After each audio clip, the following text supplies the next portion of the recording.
PK/PD Associates, experts in pharmacokinetic and pharmacodynamic training for students, industry professionals, and other interested individuals.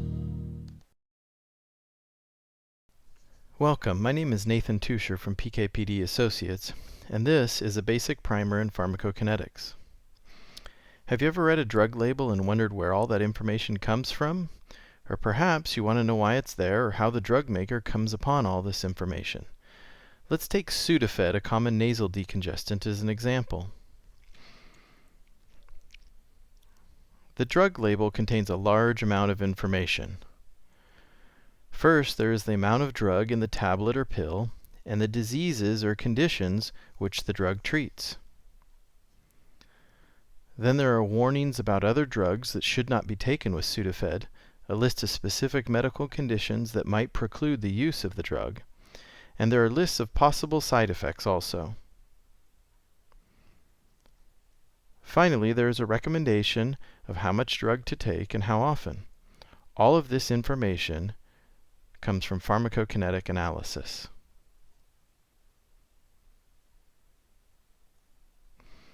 So let's talk about definitions. If you don't feel very good, you're probably going to find some medicine to take. And then hopefully, you'll start to feel better.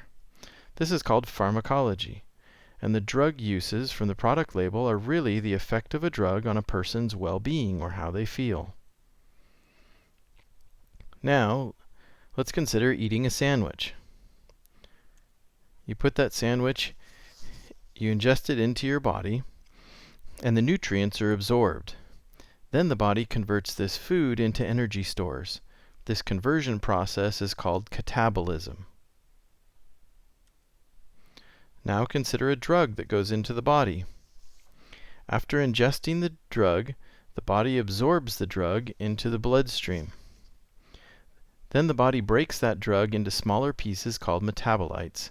This conversion process of drugs to metabolites is called pharmacokinetics. There are three main definitions of pharmacokinetics. It is the science of how the body converts drugs to metabolites, or the science of the time course of drugs in the body.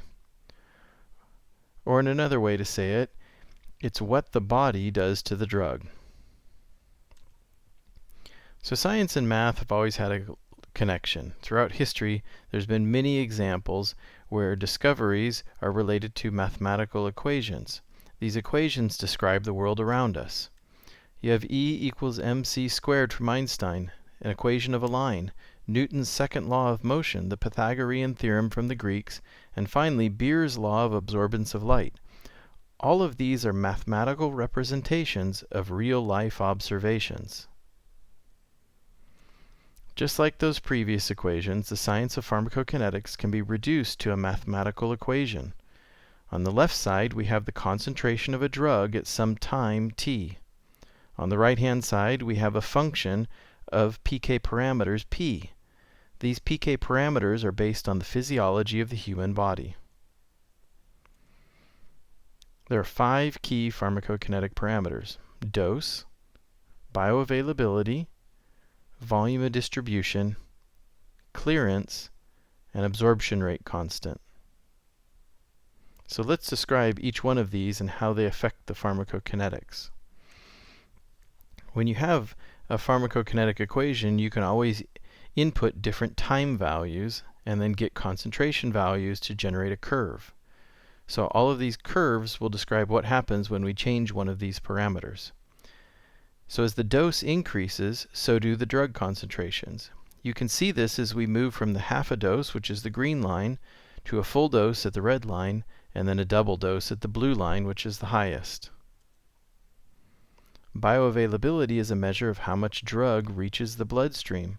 As bioavailability increases, drug concentrations also increase. Moving from red to blue to green is high, medium, and low bioavailability, respectively. As volume increases, drug concentrations decrease. As volume decreases, drug concentrations increase. Volume is just a proportionality factor to relate the observed concentration to the amount of drug in the body. As clearance increases, drug levels decrease and the drug is eliminated more quickly. If clearance decreases, drug concentrations are higher and last longer. The absorption rate describes how quickly the drug gets into the body. As the absorption rate increases, the rate of appearance accelerates. Thus, the maximum is higher and earlier relative to dosing. If you put everything together, the equation looks like this. Although it is a busy equation, the only parameters are those 5 that I named earlier: dose, bioavailability, volume of distribution, clearance, and absorption rate. So let's talk about a drug called Ambien, which is a sleep agent. So you ingest that because you need to get some rest. It is absorbed into the bloodstream, circulates through the body, and distributes to the site of action. And then the pharmacologic effect occurs. You go to sleep, and the drug is metabolized. So pharmacokinetics tells us how much we should dose, how often, and also what factors might affect the pharmacologic response. So remember the Sudafed drug label? The amount of Sudafed needed to treat the disease is determined by the pharmacokinetics. The possible drug interactions and disease interactions are determined by pharmacokinetics. The recommendations for pregnant and breastfeeding women are often determined by pharmacokinetics. And the dosing frequency and amount are determined by pharmacokinetics. Thus, a very large portion of the drug label depends on quality pharmacokinetic data. So how do we do it?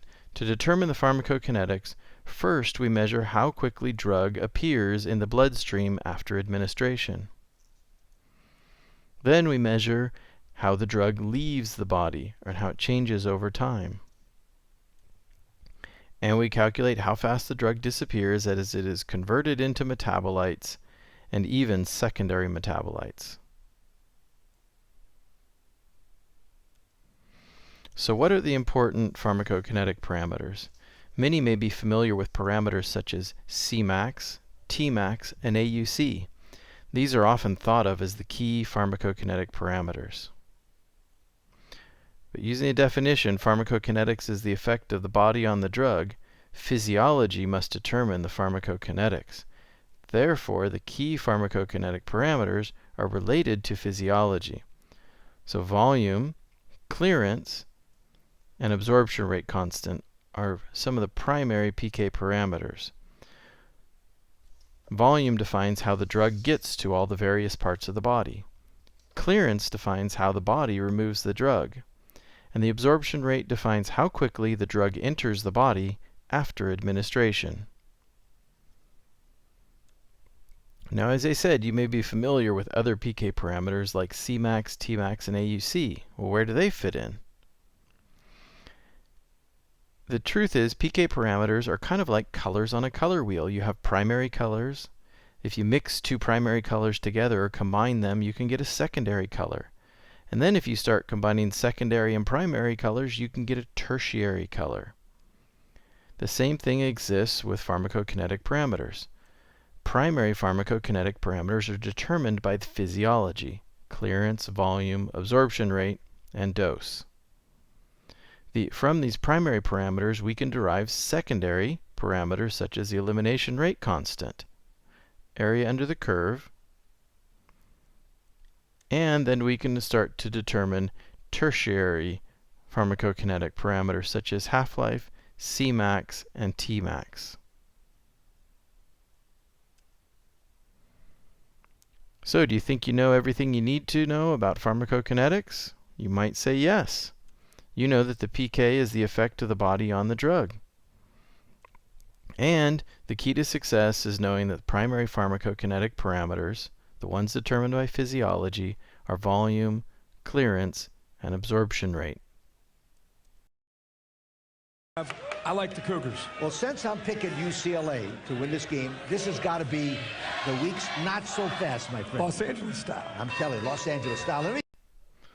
Well, but as Lee Corso, an announcer for ESPN, says, not so fast, my friend. You have the fundamentals down, but now you need to learn how to apply them. PKPD Associates has a full range of pharmacokinetic courses to help you learn more, from basic pharmacokinetic topics like clearance and single-dose PK, to advanced topics such as nonlinear kinetics and compartmental models. We can help you succeed. Thank you for your time, and I hope that we see you again at learnpkpd.com.